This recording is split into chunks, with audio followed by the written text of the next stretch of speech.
1 Pedro capítulo 2, vamos ler até o verso 3. Quem encontrou? Deixando, pois, toda malícia, todo engano e fingimentos e invejas e toda sorte de maledicência, desejai ardentemente, como meninos recém-nascidos, o puro leite espiritual, para por ele crescerdes para a salvação. E agora, ou se é que já provastes que o Senhor é bom. Vou repetir. Desejai ardentemente, como meninos recém-nascidos, por o leite espiritual, para que vocês cresçam em salvação, se é que já provardes que o Senhor é bom. Amém? Pai, que o Senhor nos ajude nessa noite, nos conceda a tua graça, o teu favor, Pai, porque o Senhor outrora nos feriu com a tua palavra, e por isso hoje nós podemos dizer que te amamos. Que nessa noite o Senhor fira o nosso coração com a tua palavra, e que o Senhor alcance, trazendo frutos, que nós venhamos sair daqui entendidos e praticantes dessa palavra, em nome de Jesus. Amém. O título dessa mensagem é: Provai e vede que o Senhor é bom. Amém? A primeira carta de Pedro, então, é uma fonte de consolo para os dias mais sombrios da nossa vida. A carta de Pedro, ela é enviada aos peregrinos e forasteiros que perderam suas terras, foram desterrados, que perderam suas moradias e andam agora peregrinando, dormindo talvez debaixo de tendas, pelo percurso que eles estavam trafegando. E essa carta, ela é enviada como um bálsamo para esses dias sombrios que esses peregrinos estavam passando.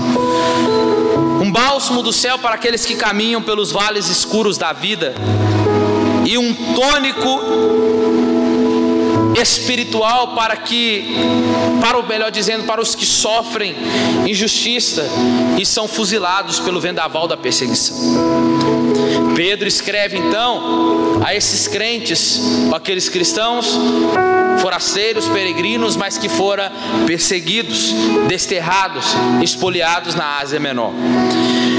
Mesmo perdendo as suas casas, suas terras, seus bens e sua liberdade, esse povo caminhava com os pés no vale, mas com o coração no céu. Mesmo suportando o fogo da perseguição, esse povo era inundado por uma alegria indizível e cheia de glória. E a alegria do povo de Deus não provém das riquezas deste mundo, nem do reconhecimento de autoridades. Ao contrário, essa alegria é a despeito das perdas e da perseguição. Não é uma alegria fabricada na terra, mas derramada desde os céus. Não é uma alegria produzida por prosperidade material, mas é resultado de uma herança espiritual. Pedro mostra para nós aqui então que a herança da vida eterna desemboca numa vida santa aqui e agora. E o povo de Deus, ele é chamado para expressar no mundo o caráter santo do Deus a quem ela serve. A igreja, ela é o povo eleito de Deus, o santuário de Deus, as pedras vivas desse santuário. A igreja, ela é também um reino de sacerdotes e ao mesmo tempo o rebanho de Cristo. E uma das ênfases mais importantes de Pedro aqui nessa epístola é a atitude humilde, reverente e submissa. Como que a igreja deve se portar assim no mundo? E o apóstolo Pedro, após falar sobre esse estilo de vida dos salvos, passa a tratar agora sobre um crescimento, sobre a as pessoas que se converteram a Cristo, o que elas precisam abandonar, deixar de lado. E Pedro inicia o capítulo 2 para nós aqui, em algumas Bíblias vai dizer, portanto, deixem. Ele inicia com uma conjunção, esse portanto está concluindo uma fala anterior dele do capítulo 1, nós vamos falar dela aqui. E ele vai mostrar que a salvação está consumada na segunda volta de Cristo. E nós que já entramos neste reino, o reino da graça, aguardamos com vívida esperança o triunfo do nosso Salvador. E quando Ele colocará todos os inimigos debaixo dos seus pés e nos levará para o seu reino de glória. E Ele diz, podemos dizer, provai e vede que o Senhor é bom. Você já provou, ou alguém aqui talvez já provou um churrasco gaúcho, uma costela gaúcha? Alguém? Pro Valino, você também, Mateus? Irmãos, de manhã tinha ninguém, glória a Deus. Do Valino e Mateus aqui. É de propósito essa pergunta, tá? Proposital. E uma vez que você prova, eu posso até tentar explicar, porque eu não provei, eles podem talvez explicar melhor, mas eu posso até tentar explicar, mas eu não vou conseguir. Por quê? Porque às vezes a gente tenta fazer um churrasco gaúcho, uma costela gaúcha aqui no nosso quintal, lá na nossa casa, no nosso espaço talvez, mas não é a mesma coisa. Quando você até tira foto e você olha a foto, fica parecido e você fala, tá igualzinho, a mesma coisa. Aí você vem e dá aquela dentada, e diz, não é aquele delicioso churrasco ou aquela deliciosa costela gaúcha que eu pensava. Mas se você for hoje no parte do sul, lá Rio Grande do Sul, Santa Catarina, para comer um pão de queijo, um pão de queijo, e você vai encontrar lá com certeza um pão de queijo, e você vai chegar e vai dar aquela dentada no pão de queijo e vai dizer não, isso aqui não é o pão de queijo, não é mesmo o pão de queijo, sim ou não? Então por quê? Por mais que eu e você queira encontrar o pão de queijo no sul, do mesmo que você come aqui, você não vai encontrar. Então, para você comer pão de queijo de Minas, você tem que estar em Minas. Para você comer um churrasco ou uma costela gaúcha, você precisa ir para lá. Só que a partir do momento que você prova qualquer um dos dois, não tem jeito. Se você está no sul e quer comer pão de queijo de Minas, você só vai desejar, mas não vai comer. Guarda isso aqui. Provai e vede que o Senhor é bom. Sabe aquela coisa que você prova, que é tão gostoso que você você pode até provar uma vez, só que você vai querer repetir, sim ou não? Você vai querer repetir essa experiência de novo, e de novo, e de novo. E você vai precisar disso de novo, porque tem um desejo ali dentro de você. É o que te move. E bastou uma única vez para você provar, foi suficiente para marcar o seu paladar de tal maneira que você só vai ter seu desejo satisfeito se você novamente provar daquilo que um dia você provou e te marcou. Provai e vede que o Senhor é bom. Você já provou que o Senhor é bom? Seria a mesma pergunta para você que nunca comeu um churrasco com uma costela gaúcha. Você já provou uma costela gaúcha? Os dois aqui já, mas os outros. Então, como é que você pode desejar ansiosamente por aquilo que você ainda não provou? Eu não perguntei para você se você sabe como é um churrasco gaúcho. Eu não perguntei se você sabe quem é Deus. Eu não perguntei para você se você tem diploma de teologia em si, ou outros diplomas. Eu não perguntei se você sabe o grego, o hebraico. Eu não perguntei se você tem conhecimento teológico. Eu não perguntei se você é um cabeção no nível de inteligência. Eu perguntei uma coisa somente: se você já provou que Deus é bom. Estamos falando aqui de peregrinos. E se eles já provaram em algum momento que Deus é bom, então certamente eles vão querer provar mais vezes. E vão fazer de tudo para querer provar e mais, e mais, e mais de novo. Duas coisas aqui que os peregrinos precisam fazer. Tem algum peregrino aqui? Só o Juninho? Tem algum peregrino aqui? Ou você já pertence a essa terra? Se eles querem provar de novo e de novo aquilo que um dia eles quiseram provar uma vez, que Deus é bom, é preciso desejar o bem e é preciso se despir do mal. É o que Pedro está dizendo para nós.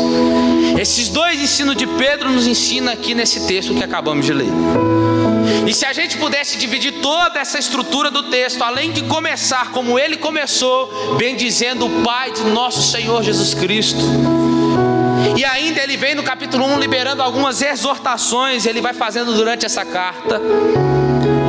Indo ao longo ali, nós vamos ver exortações do versículo 13 do capítulo 1 até o capítulo 2, no versículo 10 do capítulo 2. Nós podemos ver exortações no versículo 13, como ele diz: esperai inteiramente na graça de Deus. No versículo 15, sede santos, porque o Pai Celeste é santo. Versículo 22, amai uns aos outros de todo o coração. Então agora, vamos ver e vamos perceber aqui, dentro dessas estruturas, esse portanto que Pedro inicia essa carta. É um portanto que vem logo abrir um particípio, que é o que? Deixando toda maldade. Deixando parece que é algo que eu pego aqui e já largo. Mas aqui ele qualifica a maldade, não a maldade somente, mas toda a maldade, todo o engano, todos os vícios que acompanham toda a maldade. Tipo o quê? Ele vai dizer, o texto mesmo responde: fingimentos, invejas, maledicências, hipocrisias, difamação. Deixando, a palavra deixando aqui para Pedro é uma palavra que é quando você vai tirar a sua roupa, é despir-se. É como se você estivesse vestido de maldade. É o que ele está dizendo. Não é que você seja a maldade em si, mas as suas vestes, o seu jeito de falar, o seu jeito de agir, o seu jeito de lidar com as pessoas, o seu jeito de caminhar, o seu jeito de comportar é mau. Não somente você pode ser mau, mas as suas vestes serem más. O seu jeito, a sua maneira de se portar é má. É aquele crente que chega na igreja, a síndrome de Gabriela. Nasci assim, mas cresci assim, ficarei assim, Gabriela. É como se, não, eu até vou, mas é do meu jeito, eu fico do meu jeito aqui, ó. Mas não tem como. Se essa pessoa achar que pode seguir a Cristo sem se despir de toda a maldade, nunca esta pessoa irá provar que o Senhor é bom. Não tem como. É aqueles que querem até seguir a Jesus, mas não querem tomar a cruz. É como se nós estivéssemos vestindo as palavras de inveja, do fingimento, da hipocrisia, do falar mal, como se fosse a nossa identidade. Qualquer. Meu pai era assim, puxei ele. Meu pai era assim, minha mãe era assim. E o que tem que eu vou ser assim? Eles tinham que saber que era errado, que era pecado ser assim. Mas outra coisa é dizer que aquilo já faz parte da sua identidade. Não, de forma nenhuma. Minha mãe era língua solta mesmo, é por isso que eu sou assim. Como assim, irmãos? Não tem como. É o que ele está dizendo. É nos despir dessa roupagem que pode até ter vindo acompanhado do seu pai, mas chegou até Cristo, tem que tirar, tem que se despir, mesmo que para você seja normal, mas para Cristo não é. O que Pedro está dizendo então para nós sobre deixando, essa não é uma ordem primeira, essa não é uma exortação primária de Pedro. Ele não está nos exortando para que a gente tire as vestes da maldade de uma vez aqui, de todo engano, mas olha o que ele está dizendo. Ele está dizendo que o que precisamos fazer-nos é despir-nos de toda maldade, de todo engano. Mas de toda maldade de que tipo? A palavra aqui deve ser entendida no sentido aqui, que é um antônimo de virtude. A palavra aqui, falta de virtude. E virtude pode significar para nós excelência, equilibrado, correto.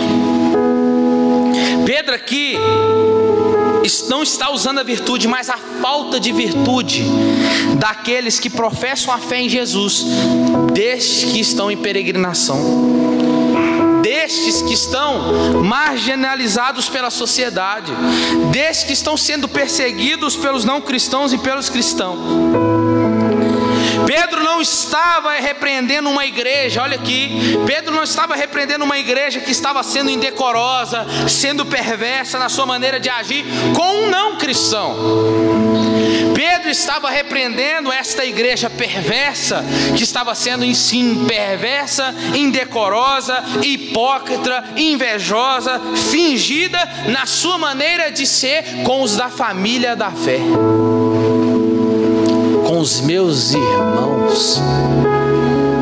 É o que Pedro está falando aqui.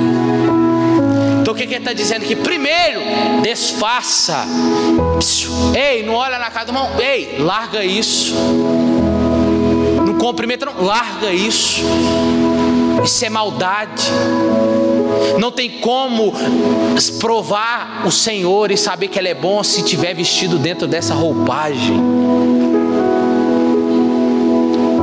Pedro está se referindo aos cristãos, aos que estão agindo de forma enganosa. E enganosa a quem? Aos outros não, enganosa a si mesmo, de forma maléfica para o corpo de Cristo, porque agem assim com os próprios irmãos na fé, quem diga os de fora. Primeira coisa então é desfaça dessas vestes, e esse jeito de viver não é de vocês, não compete a vocês viverem assim. O povo de Deus não pode viver dessa forma, ainda mais quando se trata dos da família da fé. Então a primeira coisa que é deixando toda a maldade, nos despimos do mal, ou seja, há uma prerrogativa aqui que o crente, ele deve se preocupar sim com sua maneira de viver, mas ele se preocupar com a sua maneira de viver, não para ser salvo, mas porque ele é salvo, ele se preocupa na sua maneira de viver. Deu para você entender? Eu não tenho que preocupar com a minha maneira de viver para ser salvo, porque a salvação não tem a ver com você, a salvação tem a ver com Cristo. Então logo porque eu sou salvo, logo eu mudo a minha maneira de viver. Por quê? Porque justamente este que foi salvo, e porque este disse que um dia provou que o Senhor é bom. Este que é salvo e que já provou que o Senhor é bom, não vai agir de forma que não corresponda aos deleites que provoquem em nós uma mudança, uma transformação. Porque o peregrino verdadeiro é aquele que experimentou a transformação da parte de Deus. E essa transformação, ele faz um link aqui com Pedro capítulo 1, versículo 23, que ele fala sobre a palavra de Deus. Olha que interessante, ele fala: tendo sido regenerados não de semente corruptível, mas de incorruptível, pela palavra de Deus, ao qual vive eternamente. Ele vai e faz que o Salmo de número 34. É a palavra de Deus, ela é o ponto de partida, ela é o ponto de ignição, ela é o início de toda a transformação de um sujeito em peregrino, de um homem e uma mulher em peregrinos forasteiros em terra estranha. Essa transformação só não exige que, em primeiro lugar, que esses crentes se destacam dessa maldade. Mas, segunda coisa importante, ele diz que desejem o puro leite espiritual. Se temos aquelas ordens lá atrás, exortativas que eu citei, amai uns aos outros, versículo 13, que ele diz: esperai inteiramente pelo Senhor. Se temos essas ordens lá atrás, agora Pedro vem com uma outra exortação, uma outra ordem. Pedro agora está dizendo: desejai. Por isso a pergunta no início do sermão: qual? Você já provou que Deus é bom? Como podemos desejar algo que nunca provamos? É semelhante a uma pessoa que perdeu uma chave que nunca foi sua. Olha aqui, talvez você está diante de uma pessoa, que começa a procurar, ou melhor, talvez você está diante de uma pessoa que começa a procurar em um cômodo ou na casa, só que essa casa, esse lugar está escuro, e você chega lá e acende a luz para ela, e você olha: nossa, que bagunça, que desordem que está nesse lugar, e começa a tentar achar algo ali, só que é preciso ordenar aquele lugar, colocar em ordem aquele lugar. Por quê? Porque na medida que colocamos as coisas no lugar, temos a possibilidade de encontrar o que se perdeu, sim ou não? Então você está vendo a pessoa lá procurando, e você pergunta para ela assim: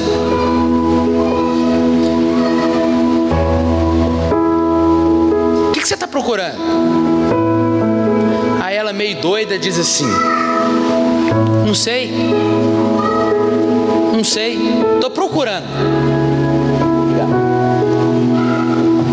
Aí você faz outra pergunta: se você está procurando e não sabe o que está procurando, como você, ao encontrar tal coisa, vai dizer: achei? Você não sabe o que está procurando, então, por você achar, você precisa saber o que perdeu. Sim ou não, irmãos? Você precisa de uma informação para reconhecer aquilo que se perdeu. Então, vamos lá, outra coisa. Quem já provou um bolo Red Velvet aqui? Aquele bolo vermelhinho, né? Não é bom? É bom. Hoje tem mais gente aqui.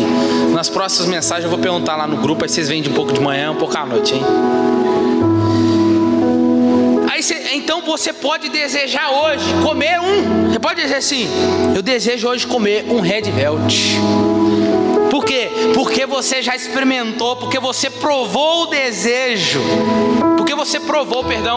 E o desejo não pode ser de algo que você não tenha experimentado ou provado. Concorda comigo ou não? Por isso que Agostinho vai dizer que parece que desde o dia que nascemos, temos um desejo de Deus como uma saudade e não como uma mera fome. Isso aqui é lindo, irmãos. É como se fosse a saudade. Parece que já experimentamos outrora dele. É como se fôssemos planejados por Deus, nascidos por Deus, já tivéssemos em nós um desejo que não sabemos explicar, porque exatamente aquilo que foi Ele, foi aquilo que nos forjou, foi aquilo que nos formou. Mas por que cargas d'água a gente encontra e diz? Quando a gente encontra, a gente diz: era isso que eu estava encontrando, era isso que eu estava procurando. Por quê? Porque de alguma forma aquilo que você está provando corresponde a algo lá atrás, sim ou não? Você já experimentou algo, já comeu algo assim, você, lembrei da minha infância, não é? Faz você voltar lá atrás. Por isso a minha pergunta para você nessa noite não é outra senão: você já provou que o Senhor é bom? Como podemos prosseguir aqui? Como vamos falar daquilo que precisamos falar se ainda nós não provamos? Se você sabe tudo sobre Deus, talvez você sabe tudo que Abraão falou sobre Deus, tudo que Moisés falou sobre Deus, tudo que Moisés falou sobre Deus, Josué, tudo que João Batista falou sobre Deus, Paulo, os 12 discípulos, o que as matérias fundamentais da teologia falou sobre Deus. Mas a minha pergunta aqui é: eu não estou falando que você já sabe quem é o seu Deus, porque saber quem é o seu Deus você já sabe, isso é fato. Só que tem como você saber quem é o seu Deus e nunca ter provado que Ele é bom. Isso é um fato. Pessoas podem caminhar com Deus, estão numa jornada com o Senhor, melhor dizendo, pisou no barro, no lodo do dilúvio, mas estes ainda têm uma impressão que não provaram que o Senhor é bom. Estes não conseguem nem verbalizar, transformar em palavras, mas tem uma ferida lá no coração. Por quê? Porque é na angústia que demonstra o descontentamento, é na falta de alegria, é na falta de vigor, é na falta de vigor espiritual. O crente precisa parar, ele para a sua jornada em vez de continuar. Se esse fogo no coração, se esse vigor na nossa alma, sem essa presença em que nós podemos deleitar na nossa caminhada cristã, se nós não entendemos isso, essa caminhada, essa jornada cristã passa a ser uma jornada agnóstica, uma jornada somente de conhecimento, de inteligência, mas nunca de deleite em Deus. E Pedro diz, ele dá a ordem: desejai. Como desejar se eu nunca provei? Pedro está dizendo, deixando essas coisas, depois que você deixar essas coisas, desejai. Deseja ardentemente. Aqui está no imperativo, é uma ordem. Aí você imagina que algo que você já provou que é bom, que está na sua cabeça, algo delicioso, e você encontra de novo. Você pararia tudo o que estivesse fazendo para se deleitar de novo naquilo, sim ou não? Sim. Só que alguém te diz para você: desejai. E você pode dizer assim: mas essa ordem é muito fácil. Difícil é amar esse Zé dentro d'água que está do meu lado aqui, ué. Difícil é amar. Difícil é me despir das vestes da maldade, dos meus pensamentos, da minha língua incendiária. Difícil é lidar com eles. Difícil é lidar comigo mesmo. Só que não é difícil obedecer a ordem de Deus quando Ele diz: desejai. Aqui, desejai é o imperativo de como Deus revela um homem bíblico. E Deus revela um homem bíblico, eu preguei na última semana, lembra lá sobre a idolatria? Deus revela o homem como que ele tem fome, que ele é fome. Deus revela o homem que ele é fome, que ele é sede, e não que ele tem fome, e não que ele tem sede, mas é que ele é desejo. Isso significa o quê? Que a sua natureza é coerente, necessitada e desejante. Um homem litúrgico, litúrgico. Quando eu falo homem, eu falo aqui no contexto da mulher. Um homem, ele é litúrgico por natureza. Um homem, ele é adorador por natureza. Por isso ele adora a Deus. Ou então ele vai adorar qualquer outra coisa que nesse mundo, mas o que ele não pode ficar é sem adorar. O homem é um ser litúrgico. Ele é adorador. Se ele não adorar a Deus, ele adora outra coisa que não é Deus. Adoração, então, é a nossa experiência de deleite, a nossa experiência do profundo, de um profundo contentamento que demonstramos no nosso culto ao Senhor. É por isso que Pedro está dizendo: desejai. E Pedro poderia usar aqui o Salmo de número 42, que diz que assim como a costa anseia pelas águas, assim, Senhor, eu anseio por ti. Tem a ver? Tem, mas ele não usa. Ele não está se referindo aqui agora ao leite espiritual, de como Paulo usa em 1 Coríntios, no capítulo 3, no versículo 2, e nem os escritores hebreus no capítulo 5, no versículo 12, que diz ali sobre o leite espiritual. Ali fala de crentes que estavam até necessitados, mas não tinham condições de se deleitar em algo mais robusto, que poderia dar mais solidez, e possui ali uma responsabilidade necessária com reforço a uma maturidade que todo crente precisa. Mas não é esse leite que Pedro está dizendo aqui, não é. O leite que Pedro está usando aqui é como uma metáfora para comparar que os crentes inexperientes e aqueles que precisam saber mais da palavra de Deus. A metáfora aqui tem muito mais a ver com a palavra tem muito mais a ver com a semente, que é a palavra de Deus, do que com o leite que Paulo diz em Coríntios e o escritor aos Hebreus.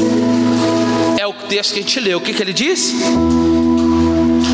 Tendo sido regenerados, não de semente corruptível, mas de corruptível pela palavra de Deus, ao qual vive e é permanente.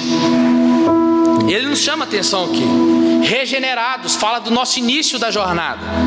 É como se Pedro estivesse dizendo o tempo todo para eles: a semente que gerou vocês é a palavra de Deus. É isso que ele está dizendo no capítulo 1, aqui no versículo 23. A semente que gerou vocês, o que gerou vocês é a palavra de Deus. Mas a pergunta que eles podem fazer para Pedro agora é: Pedro, sabemos, nós já nascemos e sei por onde nós nascemos, mas agora eu te pergunto, Pedro, o que vai nos sustentar agora nessa jornada, nessa caminhada? Alguns acham que esse leite espiritual aqui pode ser a palavra de Deus. Só que no capítulo 1 até o versículo 25, Pedro encerra sobre falar da palavra de Deus. Ele encerra aqui.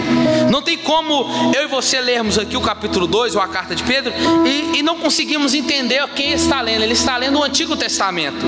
O que ele está lendo aqui é os Salmos. E esses Salmos está produzindo para ele uma teoria, uma palavra com base que ele faz no Antigo Testamento para com a igreja que ele está escrevendo. E achar que Pedro está escrevendo a palavra aqui sobre a palavra de Deus, ele não está falando. O que ele teve que falar sobre a palavra de Deus, ele falou até o versículo 25. Aqui ele para no capítulo 2. O que ele tinha que dizer que a escritura deveria pautar, ele disse. O que ele tinha que dizer sobre a verdadeira semente imperecível, ele já disse. Só que agora o que começa a vida cristã é o que ele está dizendo. É quando eu descubro que eu só obedeço a Deus porque a palavra de Deus, ela me feriu. E ouvindo a palavra de Deus pela graça, pela sua graça, pela graça dele, eu obedeço. Outrora eu não obedeceria se a palavra não me ferisse.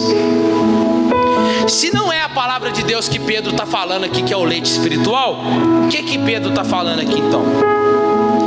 Pedro qualifica esse leite aqui. Esse leite aqui, ele diz, né, do recém-nascido, o puro leite espiritual. Mas a gente tem que interpretar bem o texto aqui para você entender. Ele está dizendo: desejai ardentemente. Desejai. Ele está dizendo: desejai como criança que acabou de nascer pelo leite materno. Sim ou não? É isso que ele está dizendo. Desejai. Então, Pedro está dizendo que eles precisam provar que o Senhor é bom. Bom aqui, a palavra que bom é Krestos. Krestos. E a diferença é de uma letra do grego para Christos. Krestos e Christos. Krestos é bom. E observe o que Pedro ele está dizendo aqui para nós. Desejai. Com a mesma forma que uma criança recém-nascida, desejai esse puro leite espiritual. Se é, agora sim, se é que já provastes que o Senhor é bom. Logo você só pode desejar se você já provou. E olha isso. Krestos, ó Kyrios, que ele diz aqui, Kyrios é Senhor, ou seja, se é que já provaste que o Senhor é bom. A gente sabe aqui pelo versículo 3 do capítulo 1, quem é o Senhor? Quem é o Senhor? Ele diz aqui, ó, bendito seja o Deus Pai de nosso Senhor Jesus Cristo, de nosso Senhor Jesus Cristo. Quem que é Senhor? Jesus Cristo. Pedro sabe aqui que o deleite está logado a Cristo, que o deleite está logado à pessoa de Cristo. O Krestos Cristos, o que? O Cristo bondoso, o Senhor bondoso, o Senhor misericordioso, e dele, que é dele que Pedro está falando, e é dele que eu estou falando aqui nessa noite para vocês, que é crente, para você que serve a Deus, ou até mesmo para você que ainda não serve a Deus, ou para você que ainda não crê em Deus. Por quê? Porque Cristo ele pode ser conhecido para você que é crente, como pode ser conhecido para você que não é crente. Só que o que tem aqui quando os dois se unem? É que os dois carecem em saber que Cristo é bom.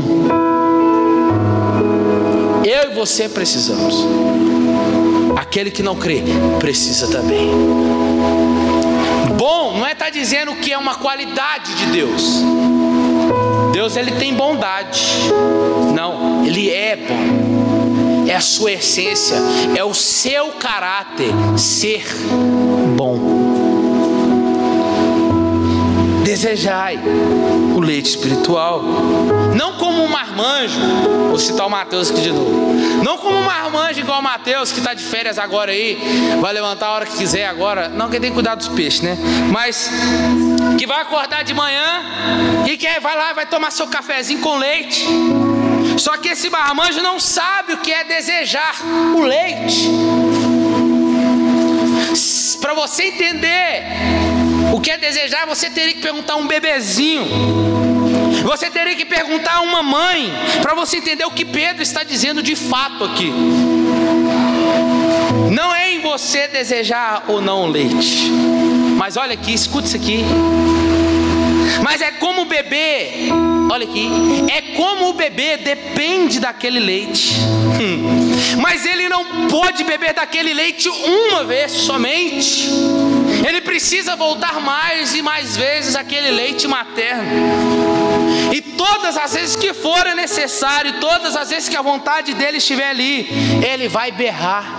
Ele vai berrar de manhã, ele vai berrar de tarde, de noite, de madrugada. Cecília que o diga. Por quê? Porque todas as vezes que o bebê chorar, ele vai ter os seios maternos para alimentá-lo. Você entende o que estamos falando aqui? Escute isso aqui. Não é de quanto tempo você gasta para ler sua Bíblia em um ano. Não é sobre qual livro você já leu. Não. Mas é quanto tempo eu e você nos gastamos nos deliciando em Cristo. Você está aqui? Tem gente que não sabe o que é isso. Por quê? Porque se você não provou desse leite espiritual, quem é o leite espiritual aqui? Cristo. Ele é esse leite espiritual. Desejai como uma criança que deseja aquele leite materno o mais rápido possível. desejai por este leite espiritual. Se você não provou de ser alimentado pelo Cristo, esse leite materno é o que embala o Senhor da criação, é o que embala o Senhor do universo, ensinando que assim como o Senhor do universo, como um bebê se alimenta do leite materno, nós também nos alimentamos do seu sangue. É o que nós iremos fazer nessa noite. É por isso que a falta de ceia na igreja, ou quem fica sem ceiar na igreja ou com a igreja, é uma igreja sofrida. E essa igreja ela não está em júbilo, embora canta jubilosamente, mas ela chora, ela sofre pela ausência, ela sofre por expectativa, pela necessidade. Mas esta pessoa sabe que não pode experimentar desse suco de vida, desse alimento sagrado de Deus, sozinho. Por quê? Porque ela não vai para o céu sozinha, ela vai para o céu em bando, juntos. E eu estou me referindo aqui nessa noite,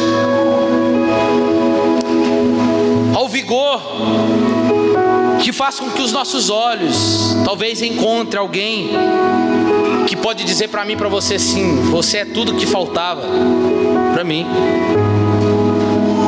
Ou não tem uma coisa do que você olhar nos olhos de alguém que está há tanto tempo na igreja e você vê a pessoa perdida nas picuinhas da igreja. A vida dela é essa. Se não tiver o tumulto, não é ela. Se não for ela a causadora, o causador não é ele, não é ela. Tem que mostrar que está ali, ué. É o que ele está dizendo aqui. Pedro está dizendo isso tudo aqui. Fica com aqueles olhos de zumbi, e essa pessoa não consegue perceber que a vida não está nas discussões, que a vida não está nos projetos da igreja, que a vida não está nas ações que ela faz, mas que a vida está no deleite de Cristo Jesus. Essa pessoa perde muito tempo então em não deleitar-se com Cristo. Uma palavra que podemos definir tudo aqui, uma frase melhor dizendo: Deus não é um tema de doutorado para ser estudado, mas Deus é um banquete para ser desfrutado. Por quê? Porque Ele entregou o seu próprio corpo.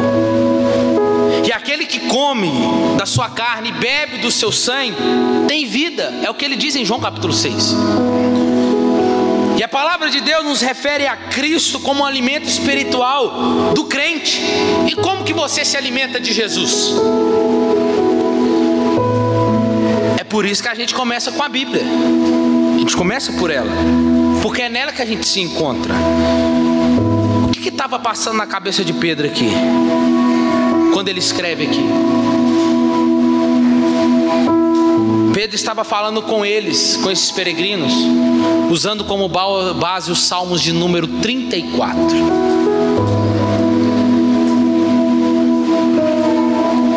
E quando Davi escreve esse salmo, é depois ele ia viver uma experiência nada agradável. Ele estava ali junto com Abimeleque, e depois dali que ele iria para a caverna de Adulão. E quando ele chega ali diante de Abimeleque, ele começa a escutar umas picuinhas, umas coisas criadas, sabe? Ele começa a ouvir aquelas fofocas, aquelas maledicências, aquelas intriguinhas, aquelas maldades, os enganos, todos estes vestidos com as vestes da maldade, com as vestes do engano. Davi ouvindo tudo. O que Davi ouvia? Ele ouvia as mulheres dizendo assim: Saul matou milhares, mas Davi matou 10 milhares. A partir daquele momento, olha aqui que se não tem crente que é desse jeito dentro da igreja. Naquele momento, Saul parou de olhar para Davi como ele olhava antes, e começa a perseguir Davi. para matá-lo. E até onde Saul persegue, Davi foge. E Davi está buscando qualquer lugar que ele possa se enfiar, porque ele está em perigo. E quando ele olha isso, ele diz: meu Deus! Talvez aquele crente que está na igreja: meu Deus! De novo, eu já saí daquela igreja por causa dessa confusão, e agora aqui de novo a mesma confusão. Hoje é um culto de ceia, é um tema a se pregar hoje assim. Se eu sair dessa igreja assim, foi assim que começou as outras histórias minhas. Então, e agora eu vejo repetindo. Talvez é Davi dizendo, mas olha aqui, vai acontecer a mesma coisa se Davi não fizer nada, algo sério. O que ele precisa fazer? Se despir. Davi precisa se despir, porque se ele quisesse matar Saul, ele matava. Mas ele precisaria se despir, porque se ele não entrar no jogo, toda a história, se ele entrar no jogo, o jogo se repete. Mas se ele não entrar, e se ele despir, o jogo termina. Para, a picuinha para, a discussão para, as fofocas para.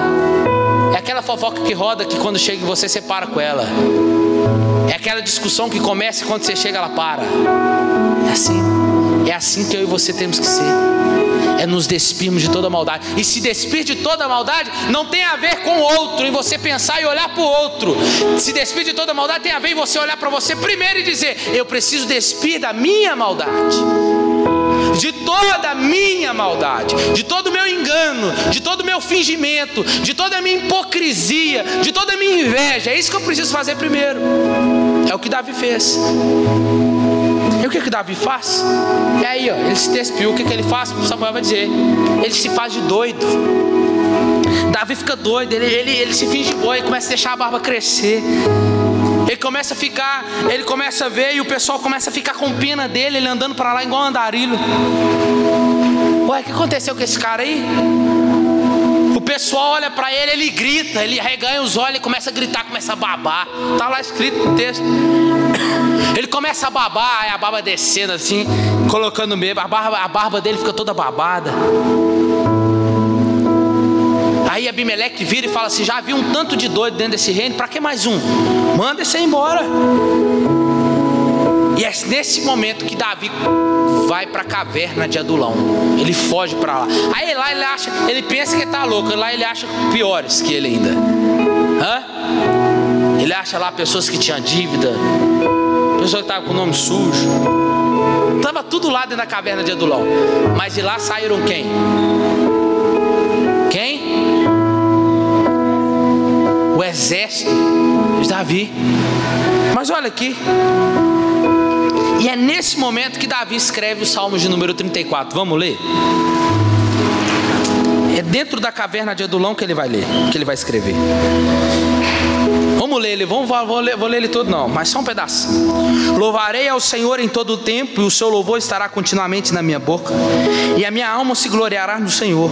Os aflitos ouvirão e se alegrarão. Olha ele está dentro da caverna. Ele está dizendo: engrandecerei ao Senhor comigo, juntos exaltaremos o seu nome. Busquei ao Senhor e ele me respondeu e livrou-me de todos os meus temores. Olhar para ele e sede iluminados, e os vossos rostos não ficarão confundidos. Talvez ele está dizendo para aqueles que ali estão diante dele. Ele diz: clamou este pobre, e o Senhor o ouviu e salvou de todos os angústias, e o anjo do Senhor acampa ao redor daqueles que o temem e os livra. Olha aí agora: provai e vede que o Senhor é bom.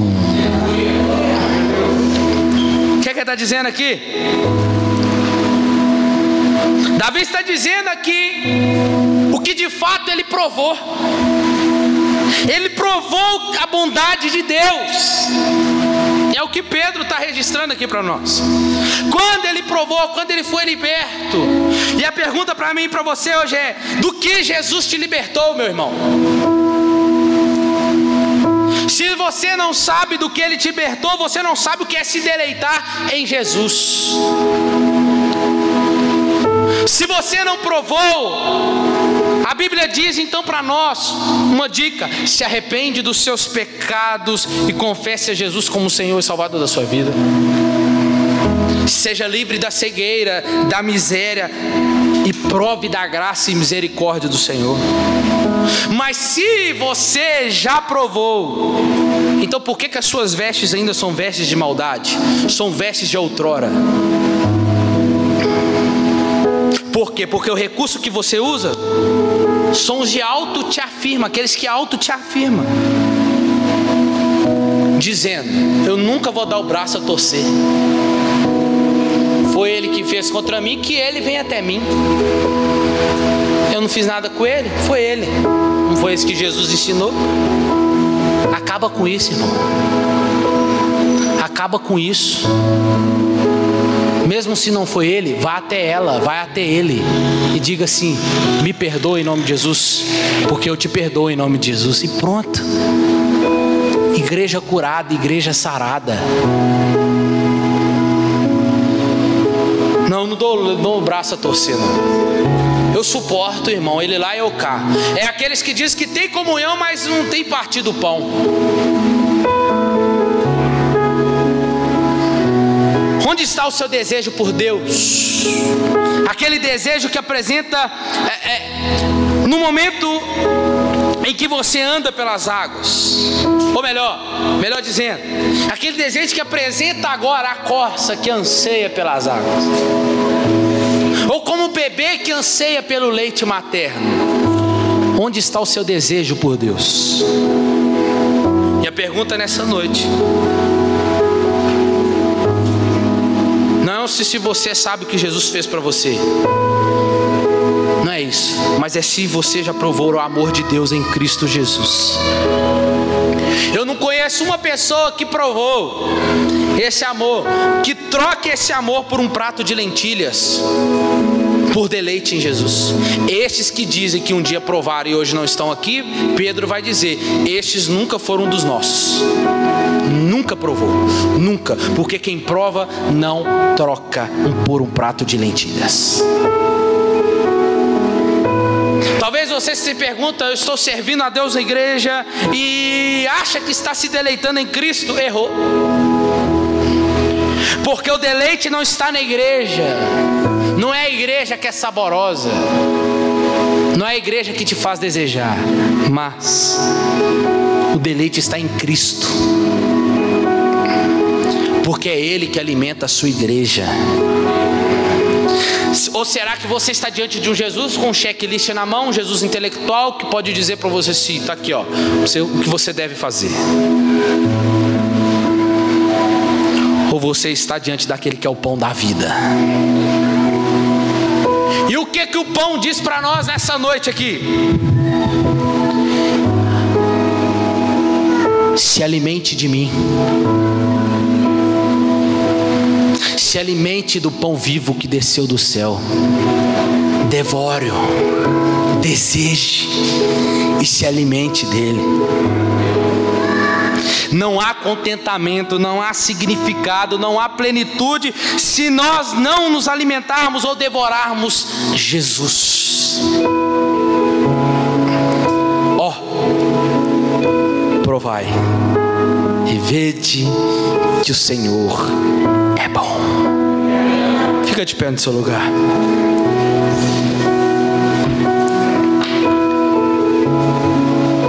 Só pode desejar se um dia você provou. Se é que já provastes que o Senhor é bom. Feche seus olhos no seu lugar.